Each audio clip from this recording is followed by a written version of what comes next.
Good evening, everyone, and welcome to tonight's webinar, which is part 2 of our Path to Care webinar series. We'll be discussing how to navigate health care resources. My name is Brian Thompson. I'm the Programs Manager for Can Do Multiple Sclerosis. And we welcome you this evening. We have Roz and Stephanie and Marcus joining us, and we're looking forward to an interesting and hopefully useful conversation tonight.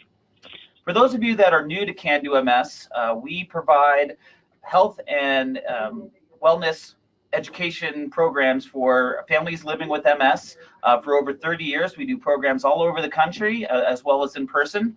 And we're thrilled to be partnering with the Society of Participatory Medicine and Sanofi Genzyme.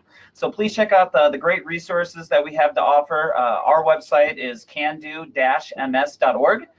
So we hope we welcome you to the Can Do MS family. We've been working together on our MS Path to Care initiative, which is all about shared decision making.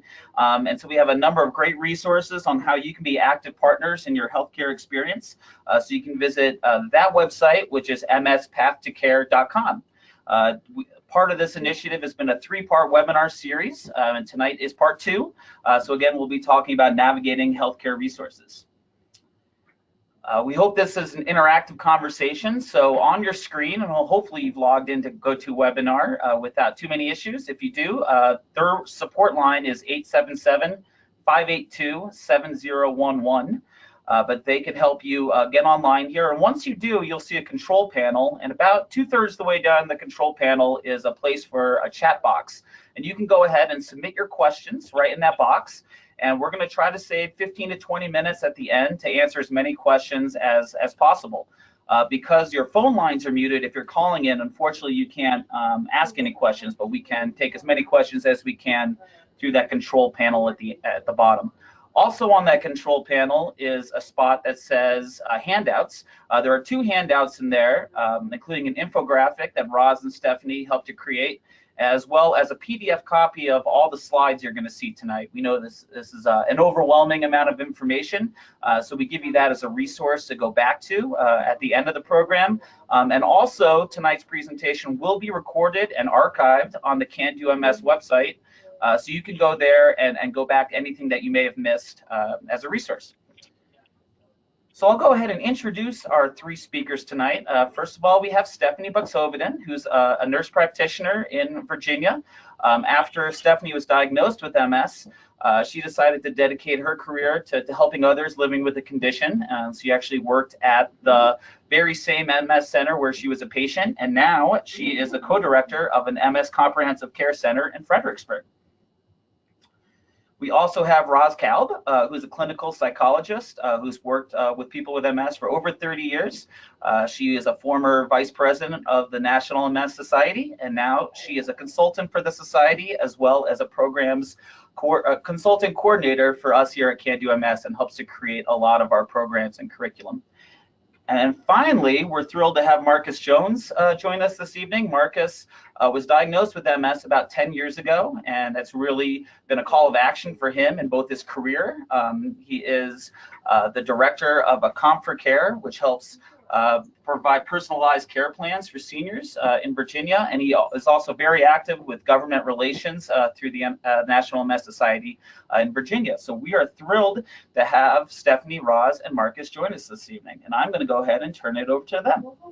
Hello, we're very, very happy to have all of you here with us tonight in part 2 of this webinar series. And the first thing that we want to do is tell you our objectives for tonight. So Brian, can we have the next slide, please? So our hope is for all of you, people living with MS and support partners, to know why it's important for everyone to use a wide range of resources that are available to you as part of your team approach to living with MS. You're not doing this alone, and there's a lot out there for you to access. We want you to learn about the recommended resources, whether they're related to your wellness, your financial well-being, employment, or social support, and how all of these resources can be of help to you. We're going to use real-life scenarios to help you understand how best to apply those resources and discuss how you and your healthcare team can work with these resources to help improve the big picture of life with MS. We want you to know how to recognize trusted resources and be an educated consumer when you're bombarded with information online, and to develop a plan to find resources to address your particular needs, whether they are now or in the future. And so with that, we want to start by asking you a quick polling question. You can check as many of these as apply. Which types of resources in this list have been most difficult for you to access? So there's not a lot of surprises here. I guess I'm surprised that more people haven't found it difficult to access employment and accommodations, but it's not surprising given how expensive a disease MS is, that there are financial issues. Marcus, did you have any other thoughts about this poll?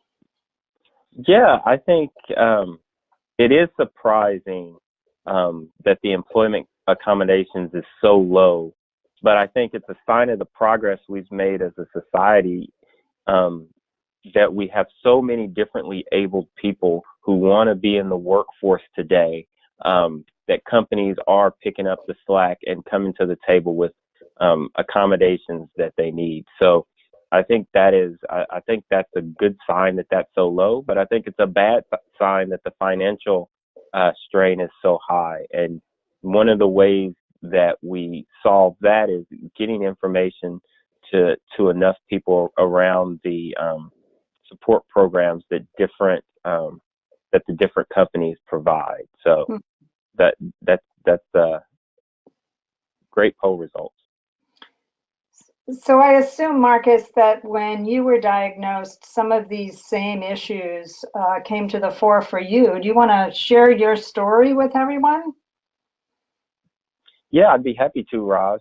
So as Brian said at the beginning of our conversation, I was diagnosed with MS 9 years ago. It'll be 10 in September. And I can still remember the day I was diagnosed. I still remember sitting on the table, the exam table. I had my wife right beside me on my right, holding my hand. And actually, I had my grandmother, my mother-in-law, and my youngest sister all there, crowded in the room when the doctor told me. And he said, I have some good news and some bad news for you. He said, the good news is you don't have ALS, which I thought was kind of a morbid sense of humor. But he said, the bad news is I think you have MS. And, you know, after you're diagnosed with a disease like multiple sclerosis, it's not like strep throat where you can go and you can take some antibiotics and you're fine. You know, as I was a 27-year-old at the time. You know, as a 27-year-old, that your life is going to change forever. And I think it's only natural that sometimes there's kind of emotional toll that it takes on you at the beginning. And even though I've come out of it on the other end, I think that first couple of months when I was struggling with my diagnosis and I was keeping all that struggle to myself was a key point in time. And it all came to a head one night when my oldest daughter was 3 months old. My wife is asleep, and we all know you never wake up a woman who is breastfeeding and has had a baby and that's sleeping soundly. But I was in one of those states where I was tossing, I was turning, I was staring at the ceiling, and finally it was too much for me. And I actually woke her up. She rolled over and looked at me like I had probably 3 heads.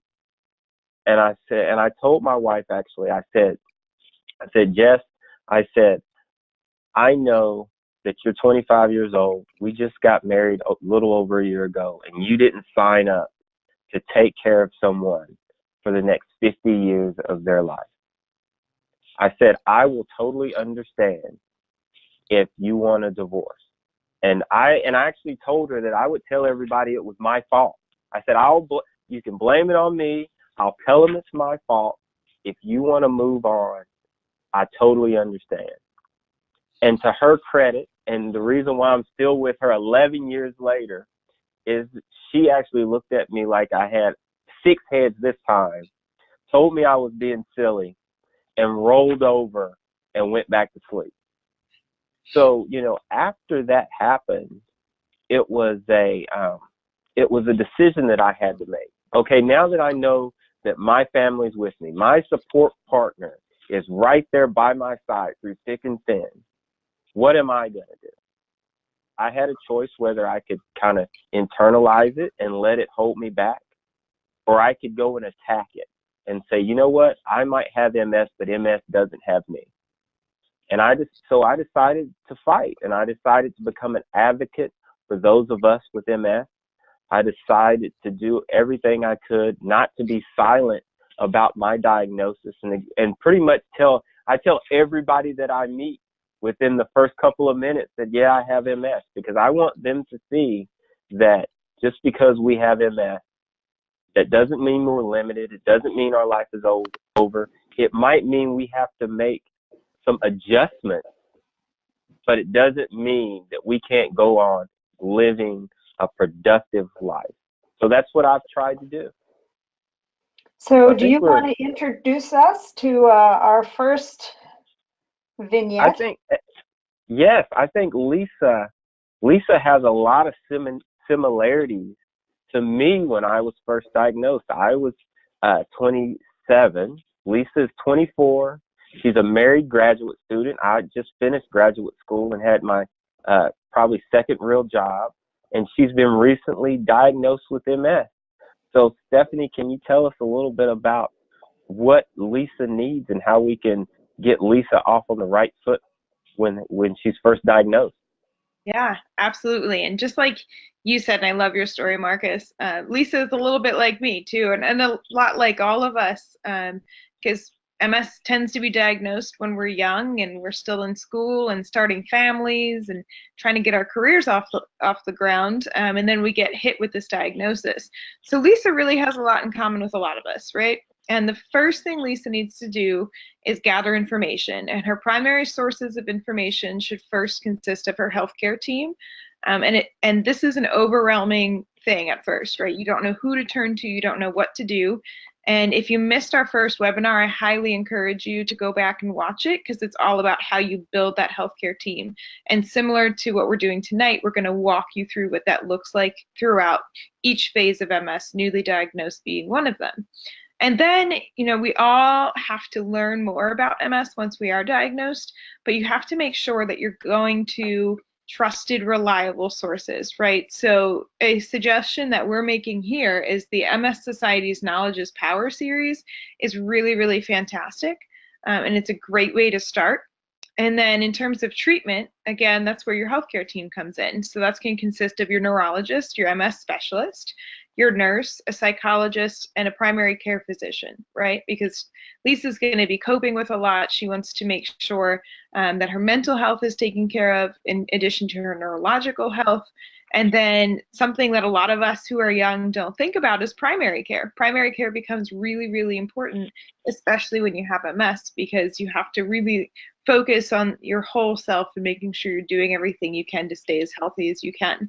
And then Lisa can also turn to financial resources, such as the pharmaceutical patient assistance programs, because every disease-modifying drug for MS is very expensive, but there are a lot of financial resources out there. And I think for Lisa, her best bet is going to be enrolling in the patient assistance program through the DMT that she ultimately decides to go on. And then school disclosures, right? This is something that I went through. I was about a year into graduate school when I was diagnosed. I had to disclose my diagnosis to school so that I could get accommodations around the length of time I had to submit assignments, what happened if I was hospitalized or had a relapse. And then I needed some accommodations in the classroom and in clinicals in order to be the best student I could be. And now I think on the next slide, Roz, could you touch on some online resources that or social support that she could go to. Sure.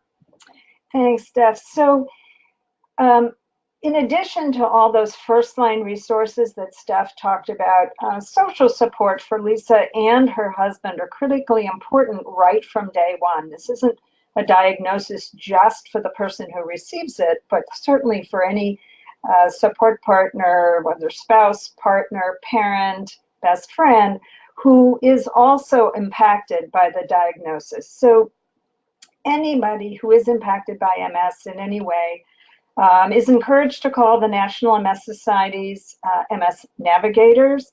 These are all trained individuals, mostly social workers, in a call center. And when you call this magic number, they can provide you with a tremendous amount of support, referrals to healthcare providers in your community, social service agencies in your community, and any other local or national resources that might be useful to you. So it is a magic number. It's also important to begin developing one's own personal support network. So Lisa and her husband want to decide who among their close family and friends they want to give this information to, and then be prepared to tell those individuals how they can be of most help. Most people want to help. They want to be supportive once they get over their own initial shock and reactions to the news of the diagnosis, but they often don't know what to say or what to offer in the way of support. So as a person with MS, Lisa actually needs to put her own teaching hat on and let these folks know what MS is, how it's affecting her, and how in specific ways they can be helpful to her and her husband. And of course, Can Do MS offers a wide range of information and support opportunities online. So we encourage you to go to cando-ms.org to look at the resources that are available there. Now, at a time of crisis like this, particularly when you're young and in school, it's hard to be thinking about financial planning and resources to manage the demands in your life. But this is a very important time to look carefully at your health insurance coverage. So Lisa and her husband really need to think about where the medical coverage is coming from, what exactly her coverage or his will support. And at the same time, they need to begin planning for unpredictability, because if there's one thing that's a hallmark of multiple sclerosis is that no one can tell you exactly how the disease is going to behave over time, from day to day or month to month or year to year. So financial management means thinking about how the disease might impact you over time and trying to put into place whatever financial safety nets one can, whether it's saving differently or considering different kinds of loans or whatever, but talking to a financial planner about planning for an unpredictable future is advisable. And the National MS Society can also help with that. Parents can create trusts for children, for adult children or young children with disabilities. And so that same kind of financial planning person can advise Lisa's parents, perhaps, about how they might create a trust for her. So I think there are lots of resources to call for. I just want to call out that last bullet there. When you call an MS Navigator with that magic number and say that you need some financial consultation, there are actually volunteer certified financial planners who give their time to do free one-off consultations about financial planning for people with MS. So I really encourage people to take advantage of that key resource. So let's talk about Dan and Carrie. Yeah. So Dan and Carrie need financial resources, as Roz just said. Dan and Carrie are in their mid-30s, married with 2 children. Again, where I am now, except I have 3 children. Dan, who has MS, has insurance coverage through his employer, but it doesn't cover his costs. So I think, Roz, did you want to talk more about Dan and Carrie's situation? Sure. So again, with the healthcare team, one needs to think about how to access affordable care. So sometimes that means looking to your insurance coverage to see who is covered by your plan.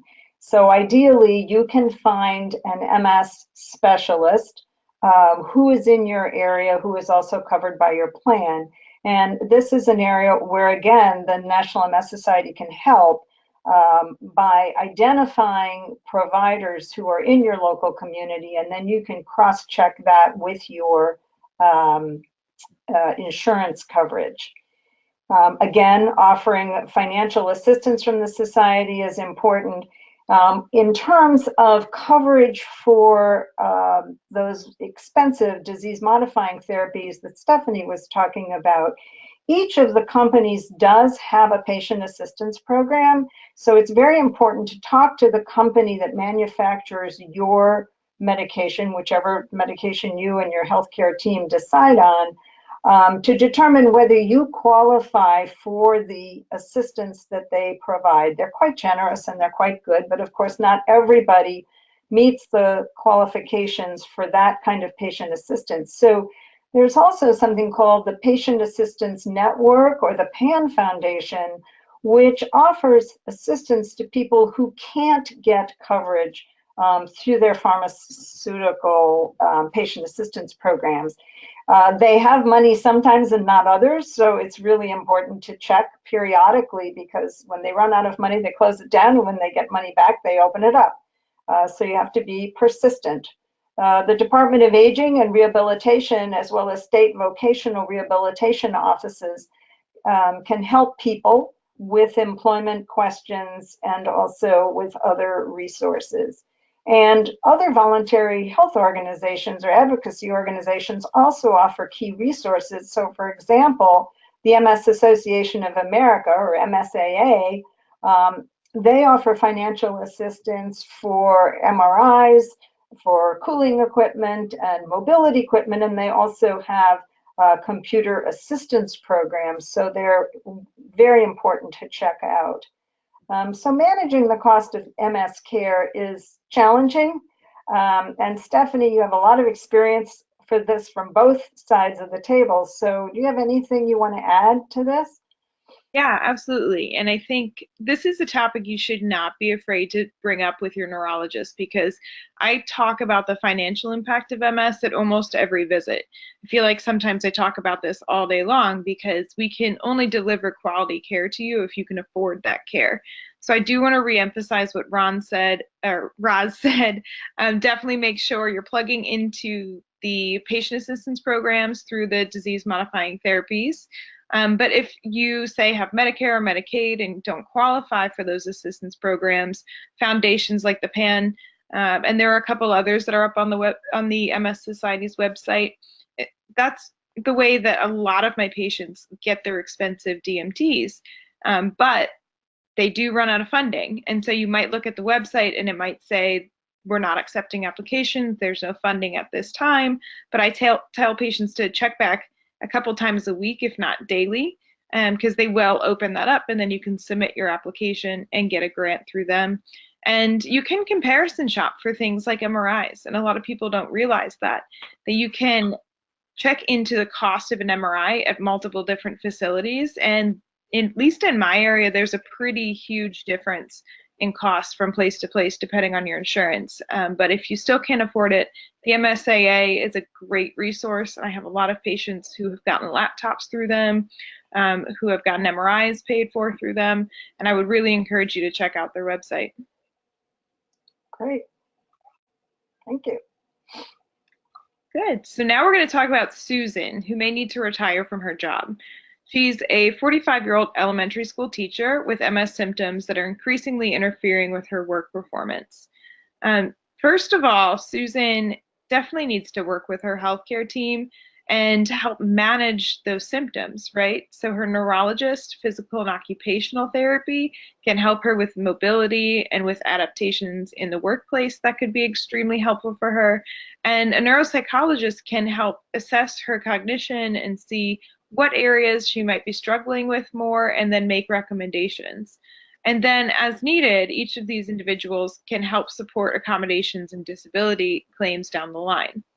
The Job Accommodations Network, or JAN, will also assist with accommodations. They're a great resource for people who need help at work. And of course, we touched on the Americans with Disability Act and the Family Medical Leave Act. So I would encourage everybody with MS to make sure that they understand what the ADA is, and if they think if you think that you're going to need time off periodically, either because you need checkups and MRIs and labs or an infusion once a month or every so often, or even if you're a caregiver of someone with MS, a lot of the times we encourage you to have FMLA paperwork filed with HR so that you can't be penalized for missing days of work for those things.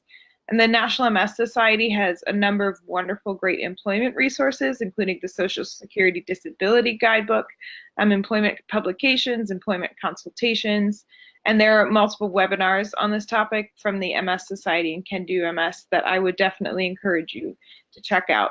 And I know in my area, we have a fantastic support group of people living with MS, and I think that they're a wonderful resource to each other. They help each other through the disability and accommodation process. They're a wealth of information because if you're facing an issue, there's probably someone else out there with MS facing the exact same issue. So obviously your peers can be really great resources too, as well. How about you, Roz? Anything else to add to that? No, I think you've covered it all, but I'm really curious to ask Marcus if you were aware of any of these resources as a 27-year-old when you were diagnosed. None of them. Absolutely none of them. I was in a fortunate position that, you know, my employer had great health insurance, but a couple of things that I did do, I did take advantage of the patient assistance programs from the drug companies to, even though, you know, it was pretty affordable, every dollar counts, and I was able to essentially get it for no money out of my pocket. I know we all pay for insurance, but it was no money out of my pocket. I also, you know, we actually started a support group at my company that's still going on today, even though I'm not there anymore, because we found that there are so many more of our peers that have MS that are around us that we don't even know about. And I'll give you an example. We had a table for MS Awareness Week in our cafeterias at my job, and we would have folks come by the table and actually whisper in our ear, "Hey, great job. I have MS too." You know, like it was a secret, right? But when we got together as a support group, we would go have a lunch, and we were able to talk about things that no one else outside of our community would actually understand. So I think I would encourage everyone to find their support group and take advantage of those. And the MS Society actually leads a lot of support groups around the country. Kelly and Bernard want to travel and stay active. Kelly and Bernard are a couple in their late 50s whose travel and recreation have been severely limited by Bernard's progressive MS. Roz, do you want to talk about Kelly and Bernard? Sure, but I think Steph's going to talk first about the healthcare team and how they can help Bernard with his progressive MS. Yeah. She's the go-to. I love this couple. They want to stay active despite all the challenges that progressive MS comes along with. So obviously, of course, we're going to turn to our healthcare team. And I really hope that they're discussing their goals and their dreams for the future with their neurologist, because then as somebody who's a clinician, I would immediately refer them to physical therapy and occupational therapy, who will give them the tools they need to really get out and enjoy their lives. Now, I had a woman once tell me that she had progressive MS and she had to use a wheelchair. And she had been looking forward to retirement for her entire life because all she wanted to do was travel the world, and now she can't do that because she didn't like being seen out of her house in a wheelchair. And we worked a lot on having her look at that wheelchair as an aid, a mobility aid, right? It's something that's going to get you out of your house. There's no reason you can't enjoy life from a seated position in a wheelchair, and it takes creativity and a little bit extra planning, but that's the purpose of mobility aids, right? They help us get out and keep moving and seeing the world and help us fight that isolation that can be so easy to feel when you have really serious and progressive MS. And then Roz, what about driving and transportation? So I think it's really important for everybody to be able to stay mobile and independent. So adaptive driving is a way to ensure that a person with MS can continue to drive as long as he or she is able to physically, cognitively, and every other which way. But there are aids to help make that happen. And so there are folks, particularly occupational therapists, who can assess Bernard's driving, for example, and tell him whether he is safe to be on the road and how they could adapt his car and what tools they could provide for him to help him be a safe driver. And there is a very good publication on the National MS Society website that is all about adaptive driving and how to get the assessments that you need and what kinds of tools and strategies are available to help you stay safe on the road. Also, community transportation options, particularly in cities, are available to help people who are not able to drive to get to their doctor's appointments or get to other events that are important to them. And I think, you know, to your point, Steph, I think a lot of people are reluctant to be seen as needing these resources or to be seen using mobility devices. But I think it's a real emotional hurdle, but an important one, that you see these strategies and these tools as ways to keep you independent, to keep your life full and safe, and particularly for, you know, for Kelly and Bernard, for example, to continue to be able to do things together that they love and enjoy. Too often we see people, they give up one activity because they can't do it the way they used to do it, and then they give up another activity, and pretty soon their life space has kind of shrunk to a point where they're feeling hemmed in, life is not as interesting, and they've given up things that give them joy and satisfaction. So these aids and tools are part of a toolbox that enable a person with MS and family members to enjoy all the things that are joyful to them.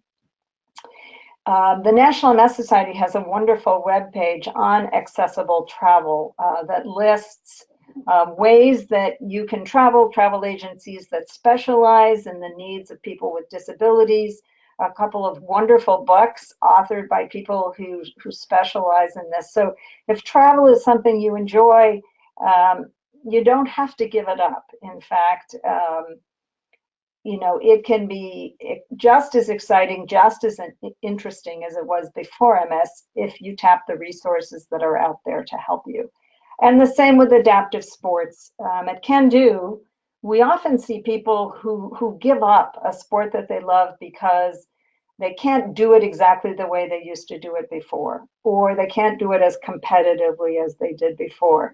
But when they encounter the options that are available through adaptive sports, like adaptive skiing, adaptive golf, adaptive tennis, adaptive kayaking, they discover a whole new world. Sometimes it's doing a familiar activity a different way, and sometimes it's discovering a whole new passion by trying something adaptive that they've never tried before. They find that there are sports or other activities out there that they love. So these websites on the slide can help you explore what some of those options might be. So now we're going to talk about Kevin. Kevin is 56 years old. He's divorced. He's on Medicare. He has increasing disability from his MS, and because of that, he's having a lot more difficulty managing at home on his own and staying connected with others. And we really are concerned about him because isolation isn't healthy or comfortable for anyone. So, Steph, what would you recommend for Kevin at this point? Yeah, I think he needs to make his neurologist aware of his living situation. And somebody who's facing increasing disability and lives home alone really needs some help navigating that, right? So we can get physical therapy and occupational therapy. Sometimes we can bring them into the house, and that's great because they can do an evaluation of what he needs. They can help him set up his home environment so that he's safe and he's able to do things independently. And also that saves a lot of energy, right? So it's very fatiguing to have to do the cooking and the cleaning and all the walking around the house by yourself. But part of physical therapy and occupational therapy is managing that fatigue by helping you streamline those activities and helping you conserve as much energy as possible while doing them. And then he can bring in help at the home. So even if he doesn't need nursing care, you can still bring in aides that help you out with the cooking, with the shopping. There's a lot of great services now that will bring your groceries to your door. And maybe he just needs somebody to help him and come in and help him with a few of those activities of daily living that he might be struggling with. And what about the MS Society?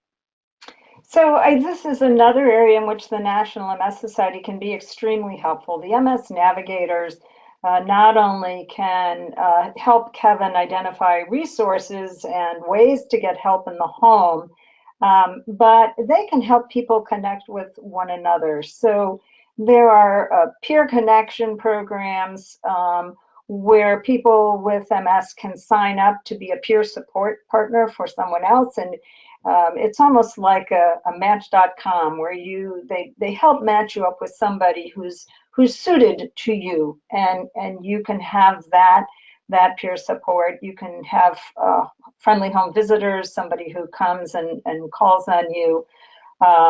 There's also a community called MS Friends, which is a community that you can call at any time. It's staffed by other people with MS, and you can talk to somebody, I think, any time of day or night. So this is just really important because isolation can be devastating. And we know that depression, for example, is one of the most common symptoms of MS. Much more common than in other chronic illnesses or the general population. And so, it's concerning when somebody is isolated and cut off from activities that they enjoy or people that they found stimulating in the past. That all of that can contribute to depressive feelings. So staying connected is important for your emotional and physical well-being. And we really hope that Kevin and others would tap these kinds of resources. The other thing for Kevin to consider, although people always think of group living as somehow the end of the road, something they want to avoid at all costs, for many people, moving into an assisted living facility or participating in a day program are ways that they can actually stay more active and more connected with other people. So rather than considering those options at the end of the line, we encourage you to think about them as another possibility that helps you avoid that isolation and continue to be involved with other people and with stimulating activities. Right. So the last couple we're going to talk about is Tina and Sam, and they're really looking for ways to stay healthy. They're in their early 60s, and Sam works full-time and helps Tina, who has retired on disability due to her MS. They're struggling with weight and blood pressure, and they're both looking for ways to enhance their overall health. So their top priority in their healthcare team should be primary care. I hope both of them have a very good primary care physician. And then, of course, we also have dietitians and physical therapists who can teach you exercises and exercise routines when you do have MS, and a psychologist to help support them emotionally. Now, the main thing to worry about when you have MS, and even if you don't have MS, if you're a care partner, is you have to make sure not to ignore your overall health, because high blood pressure and cholesterol and obesity all make MS worse. And for the most part, we can do a lot to prevent those things. And even if you do already have some of those comorbidities, you can help reduce their impact through diet and regular exercise. So diet will help both of them lose weight and get their blood pressure back under control. And we're going to get them into a regular exercise regimen, which is adapted to their individual needs and abilities. And obviously, stress management is going to be a huge thing for all of them. Now, Marcus, now I know I'm very focused on my diet and exercise, and I find that's something that's really helped my MS. I'm curious to know what you've done and what you've found helpful since you've had MS for 10 years now. Why don't you share some of your experience?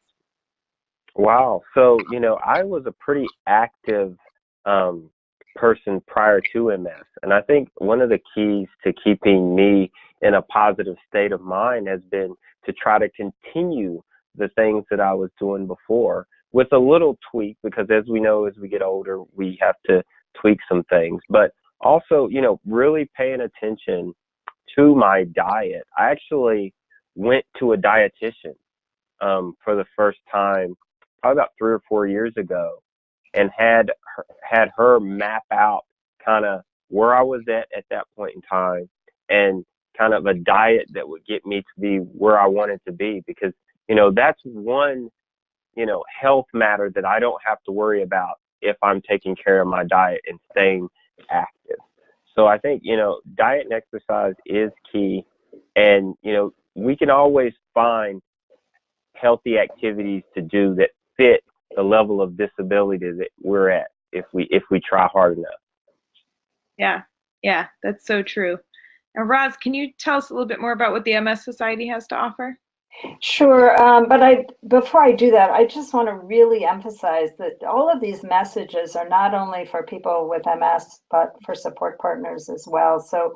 So often everybody's focusing their attention on the person with MS, trying to make sure that they're healthy and well, but it's important that support partners do not neglect their own health. They are also at risk for the comorbidities that Steph talked about: high blood pressure, unnecessary weight gain, diabetes.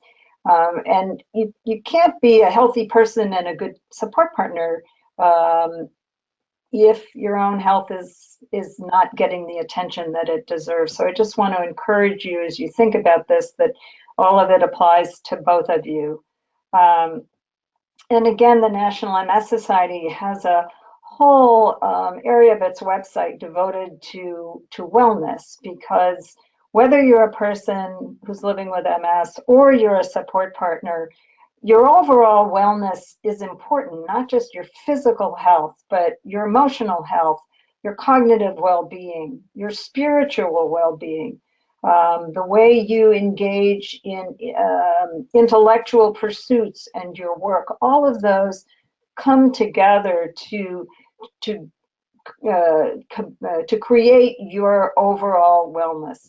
And all that can happen whether you're living with MS or not. So I encourage you to go to the nationalmssociety.org and just put in wellness in the search engine, and you'll get a wide variety of resources that can help you think about how to address your own wellness, including staying physically healthy. So these are some of the specific online resources that the Society has related to wellness, and I call your attention specifically to brochures and papers on MS and diet, MS and sleep, which we don't talk anywhere near enough for people with MS or support partners, that most of us are not getting good, healthy sleep. and that interferes with how we feel on a day-to-day basis. There's also an excellent paper, and these are all hyperlinks, so you can find them on the website, a paper on what we know about MS and smoking. And to summarize it very quickly, it is not good for you. It's particularly not good for you if you have MS. And if you have been a smoker and you quit, quitting will actually have beneficial impact on your MS. So I can just encourage you to read that paper and learn what you need about smoking. The Wellness Discussion Guide is a relatively new resource that we created for people with MS and their healthcare providers to use together. It's a way for people with MS to set goals for themselves in collaboration with their healthcare providers, related to diet, related to physical exercise and staying active, and also mood. The guide also gives very good up-to-date information about the wise use of alternative therapies in MS. So again, this is a guide that's meant to be used collaboratively by people with MS and their healthcare providers. And in line with Sam's need to have some time to attend to his own wellness and his own needs, there's also information about what kinds of respite care options will make sure that Tina is well cared for and busy in a satisfying pursuit while Sam has time to attend to his own needs.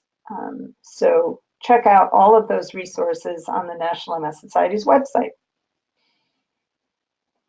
I want to say that this was awesome. This was my first time participating with Stephanie and Roz. So this was awesome. And to everybody else, MS is a long journey. And, you know, I think that during this webinar, we've presented a lot of valuable resources to support you. And knowledge is power. And knowing what's available and knowing how to use the resources you have to deal with the challenges that come your way every single day is very important.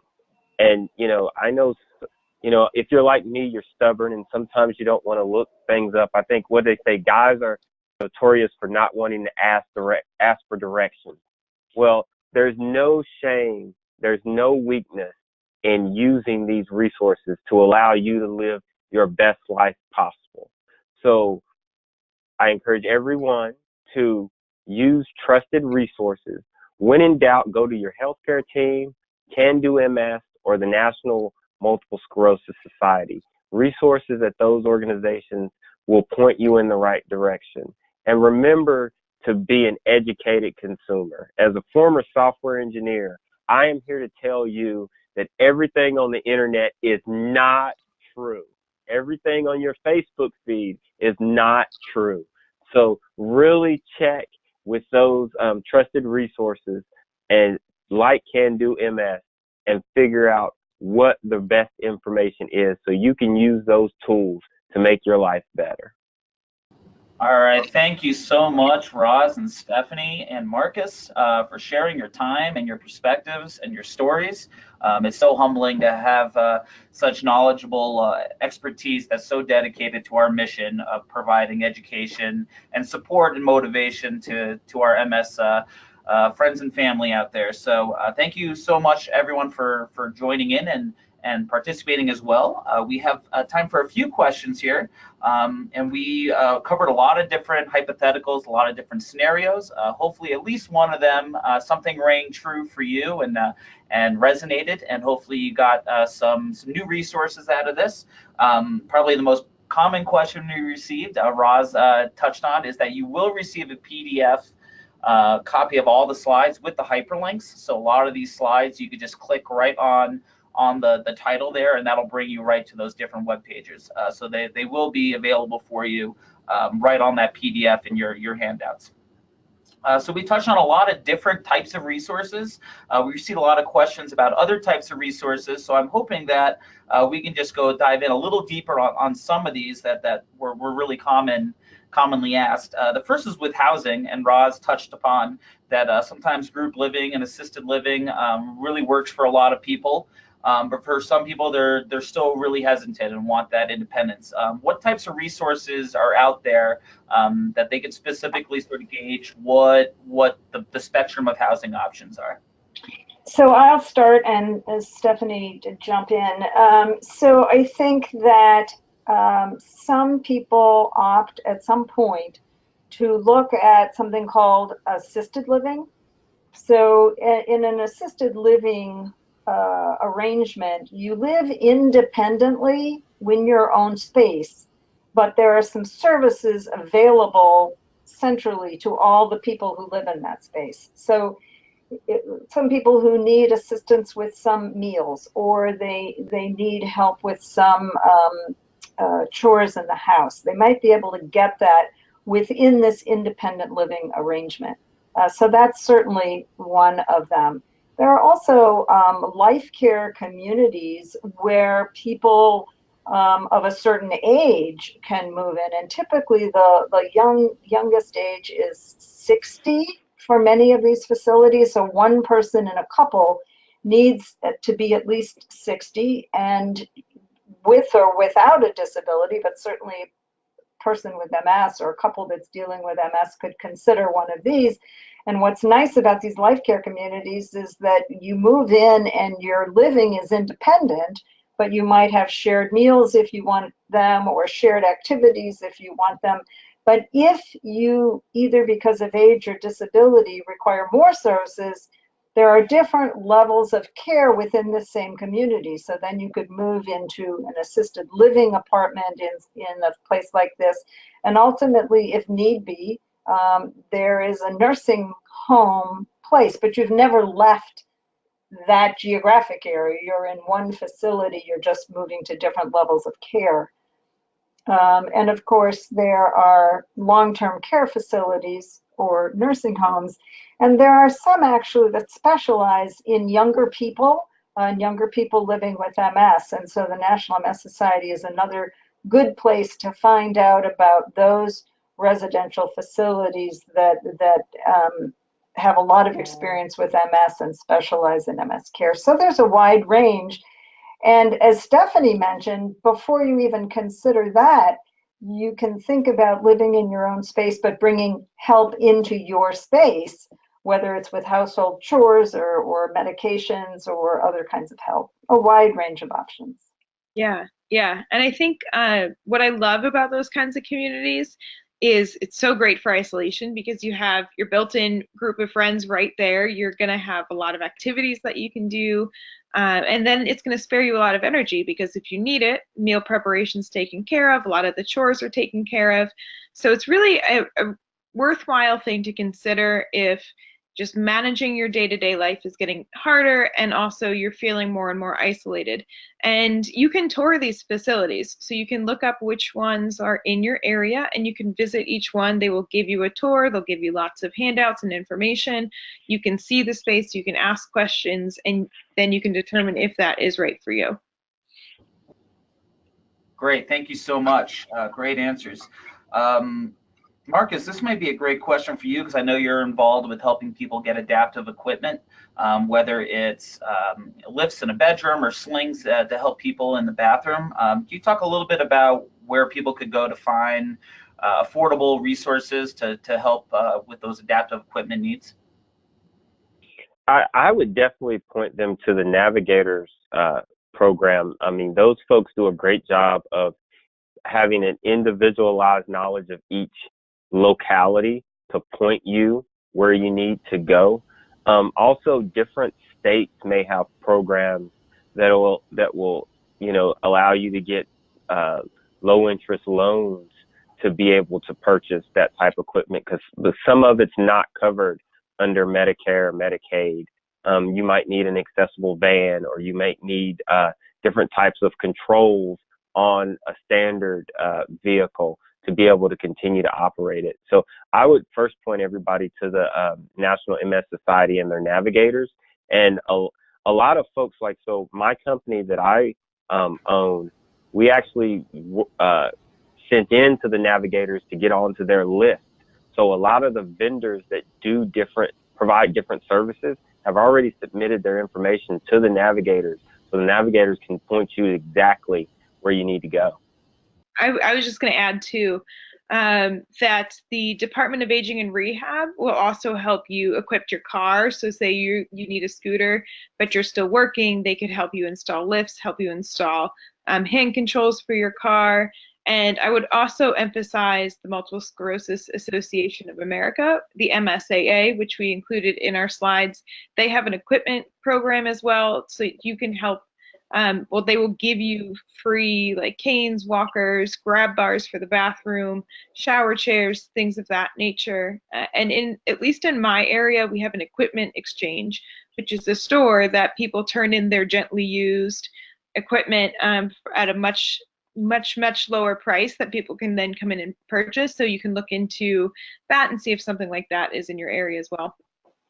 And I was going to mention the Department of Vocational Rehabilitation. So in every state, and it may be called something slightly different in different states, but there's a Department of Voc Rehab. And if a person becomes disabled but is trying to stay in the workforce, the Department of Voc Rehab will help that person with whatever tools or equipment or even construction they might need in order to be able to continue working. So one gentleman that I worked with was still employed, wanted to stay employed, and the Department of Voc Rehab reconstructed his bathroom to make it accessible for his wheelchair. They created a ramp so that he could get out of his house, and they provided an accessible van so that he could drive himself to work.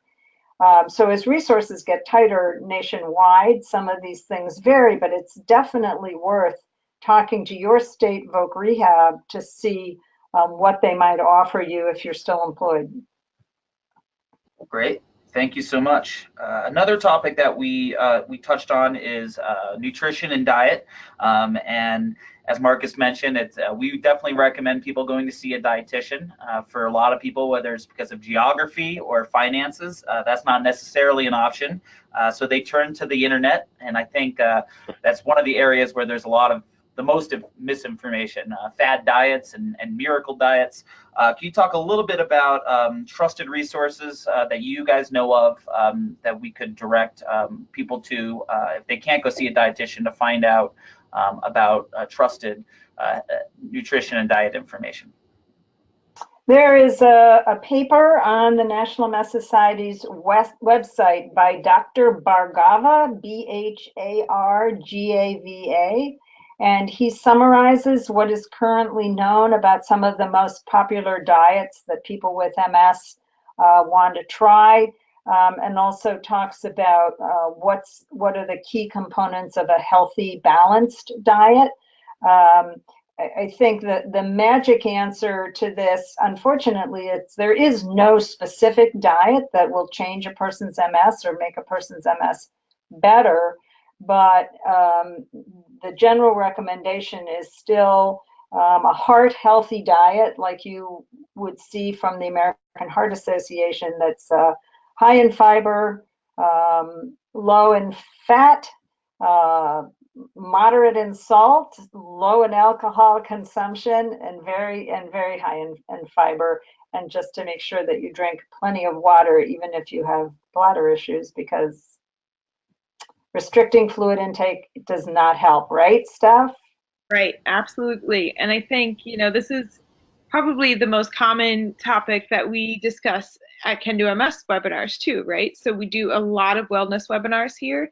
There's a lot of great webinars just on nutrition, and then there's a lot of fantastic webinars that Roz and I have done along with others about overall wellness, where we go in depth about diet and exercise and managing symptoms.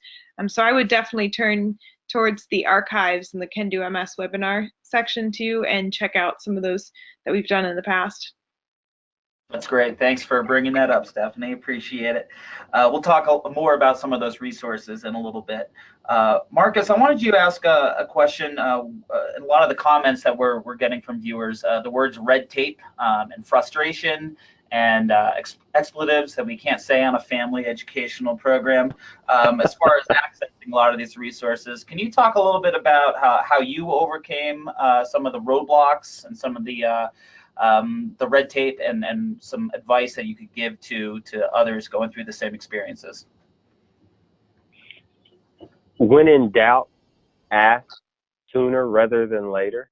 I think, especially one of the biggest frustrations I had in getting started, and also when either changing jobs or changing insurances, is getting the medication in a timely manner. The provider has to send in the prescription, the specialty pharmacy has to get it and verify with the insurance company, and all those steps have to happen in a certain order in order for the medicine to finally get to your door. And sometimes with our busy lives, we just think that the machinery is happening and we're going to get it, and don't ask questions or don't follow up in a timely manner. So, I would suggest, because red tape can come in many different forms and many different aspects of acquiring something or getting approved for something.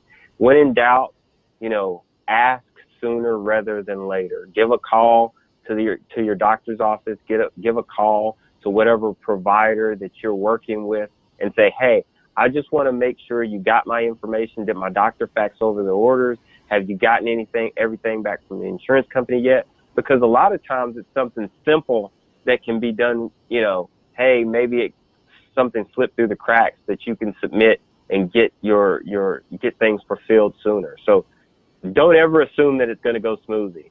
Ask more questions and ask more often. And for those of you who have experienced a long or frustrating wait time when you called the Navigators at the National MS Society, I know that was a problem for a while and people got frustrated and hung up, but the latest numbers that I have heard is that as of March or April of this year, they got the wait down under 5 minutes. And although you may feel impatient, as Marcus said, they're worth waiting for. They really have lots of ways to help you address those roadblocks that you're encountering, whether it's with society resources or community resources. So hang in there and be patient, because your patience will pay off. You'll get good information. Yeah. And I think the only other thing I would add to those awesome comments is stay organized. So make sure you're keeping a calendar, you're noting what medications you need refilled and when, so that you're never at the last minute scrambling to get something refilled from your doctor, only to find out they're on vacation until next week, right? And then if you have all of your information, all of your medical records, your medication lists, copies of your insurance card in one central location, we all have been down that road with the insurance companies where you're on hold for an hour and a half trying to fight for your medication, and then they ask you something for a date or a number from your insurance card. Having all of that information in a central location that's very organized can really do a lot to smooth out those frustrations. Great I advice. definitely keep it in a binder. I have a binder that I keep most things in, with tabs even. So. and I write down who on what day I talked to. Yep, absolutely. Because that was one of the first crash courses I had in MS was your insurance company does not always want to give you your medication and you have to fight for it. And so, yeah, so keeping a detailed log of who you talk to and when is really, really helpful. But a lot of this comes back to being your own advocate and really being super involved, and never just assume that it's going to happen just because, one person said it was, and you can just sit back and let it happen. Just be your own advocate, be the squeaky wheel. Excellent. Thank you so much. Couple more questions we have time for. Roz, you mentioned a little bit about resources for younger people with MS. So one question we received is what's the balance between, there's so much uncertainty with MS. So if you're a younger person that's relatively healthy with MS, how much looking ahead should you do for what could happen down the road, and how much should you not let that worry you or dictate your decision making at the present time? So that's a great question, and I'll answer it. But then we'll turn to both Stephanie and Marcus, who were young when they were diagnosed, and we'll give you their perspectives. Over the years, what I have talked to people about is a philosophy of planning for the worst while hoping for the best. I think that you never know what MS is going to bring, and even the best neurologist in the world can't really predict for you exactly what's going to happen. And so if you have worries that keep you awake at night, like what if I can't work, or what if I can't walk, or what if I can't do this or that, rather than stewing about it in the middle of the night, the best thing to do is to say, okay, so what would I do if I couldn't work? Or what would I do if I could no longer do this job that I'm currently doing? And then taking some steps to plan for that. So maybe I need to think about what another job opportunity might be, and doing some training now in case I need to make a shift. Or maybe I need to talk to that financial planner now, just so I get my ducks in a row and I'm planning carefully. If you take the time to put those safety nets in place, then you don't have to stew about it. You don't have to stay awake at night worrying. You've got your safety nets in place. And chances are the worst won't happen. All the things that you worried about the most don't come to pass for most people. But if they do, you're kind of prepared. And if they don't, you haven't wasted anything. You've just done some extra planning. So that's my kind of long-term advice. But I think we have experts sitting here who can share their personal take on that. Yeah, I think everything that Roz said for long-term planning are things that I've done for myself. And even just webinars like this, where at least you have some idea of the resources that are out there. So in a time of crisis, or should the need arise, you can tap into those things. For me, short-term planning is also challenging. I, similar to Marcus, am not one to talk about how I'm feeling or how my symptoms are impacting me. When I have a relapse, it's very, very hard for me to reach out for help. And I stress about that, right? So one of the things that I did for short-term planning was I kind of have a relapse toolkit, right? And one of the things in that toolkit is who I will call to help me with certain tasks, right? So for instance, I've had relapses that have limited my ability to drive or to walk. So I've talked to certain people and said, hey, if I'm having a relapse and I'm having trouble getting around, would you mind going to the grocery store with me? And of course, they're like, oh, yes, more than happy to do so. Just like Roz said, people are willing to help, but you have to give them concrete things to do, and so forth and so on. I'll call my mom. I'll ask her to make me some meals, right? And that way I have a list of things and specifically who I'm going to call. And therefore, if I'm having a bad day or if I'm having a relapse, all I have to do is kind of activate the emergency response system that I've already set up for myself. That's something that's really helped me. Right. So I thought that when I was diagnosed, the approach I took was, all that stuff that they tell you to plan for when you retire and all that kind of stuff, insurance, 401k, saving, all that stuff that they tell young people to do. When we look at it like, man, that's decades down the road. I'm not worried about that. It's even more important for those of us with MS to really take that seriously and jump on that as early as possible, because, our time in the workforce could be shorter, right? So we need to start planning sooner. So I look at all of the advice that those sage, wise folks give you, that you ignore when you're younger, actually follow their direction. And also, you can accomplish so much by just having a positive state of mind and finding a way to get yourself in a positive place. be that if you need to go to a counselor, if you need to open up to your best friend, if you know, your spouse, anything like that. Just try to get yourself in a positive mind frame, because I truly do believe in the power of positive thinking, and I feel a lot better when I'm thinking positively and marching towards a goal, and I don't let myself think, you know, I plan for the worst, but I don't let myself stew on it and think about it too much. Perfect. Easier said than done sometimes. Well, excellent. Well, I think we have time for one or two more questions. I wanted to touch upon some of the employment resources that we had discussed, and whether you're applying for a job or you're already employed and trying to figure out what to divulge to your employer. What are some things to look for to sort of gauge how much to trust your employer, and on the opposite side, how much bias might be in the workplace? What are some indicators you may want to look for?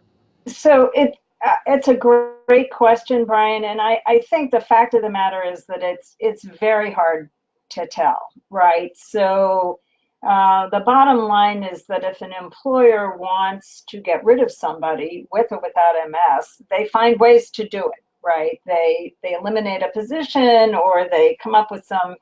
So nobody is totally bulletproof in the work environment, but I think if a person has no visible symptoms and does not need to request an accommodation at this time from the employer, there really is no reason to share the diagnosis.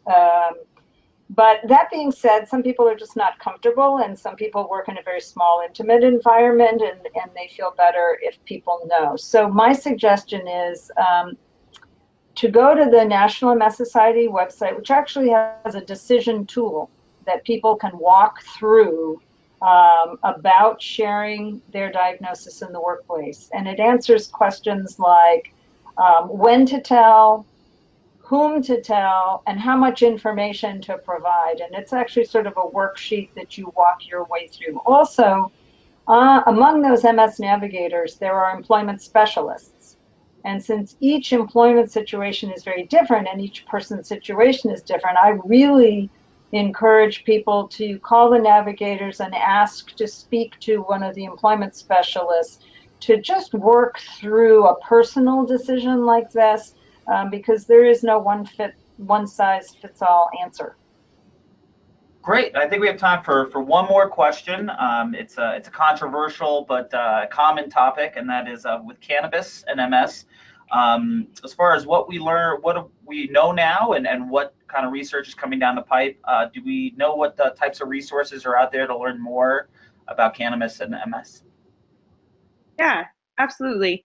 So we do know that cannabis can help manage some of the symptoms of MS, including spasticity and pain, but obviously it varies state to state where it's legal. For instance, Marcus and I are in Virginia. We just legalized CBD oil, but not cannabis. I used to practice in a state where both were legal for medical purposes. So that's something that's obviously going to vary based on where in the US you're living. The MS Society also has a really great resource on everything we know scientifically about cannabis and MS, and we are having a webinar, right, Brian, this summer about cannabis? Yes. Please join us for that. The one thing I would just add to that is one of the things we do know in terms of side effects from cannabis is that depending on what you are using or taking, smoking cannabis, for example, can have a significant negative impact on cognition, thinking, and memory. And since cognitive problems are so common in people with MS, up to 65% of people experience cognitive changes, it's just something to talk over with your healthcare provider and think about very carefully, because there are going to be trade-offs, as Stephanie said, may help you with some symptoms, but may cause problems with other symptoms. So this is not an easy one answer fits all again, but there's an excellent paper on the National MS Society website to help you with this, and definitely talk it over with your provider.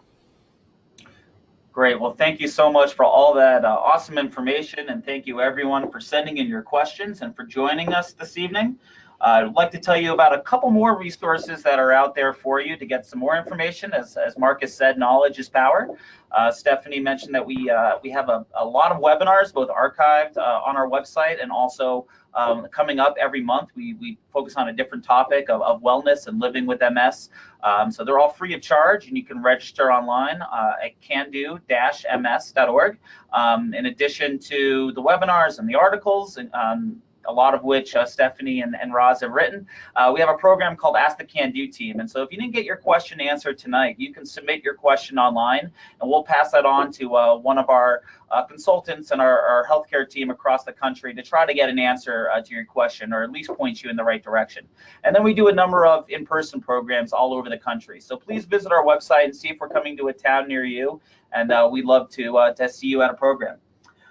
In addition, we will continue our MS Path to Care series in 3 weeks. So that is going to be on June 26th, I believe.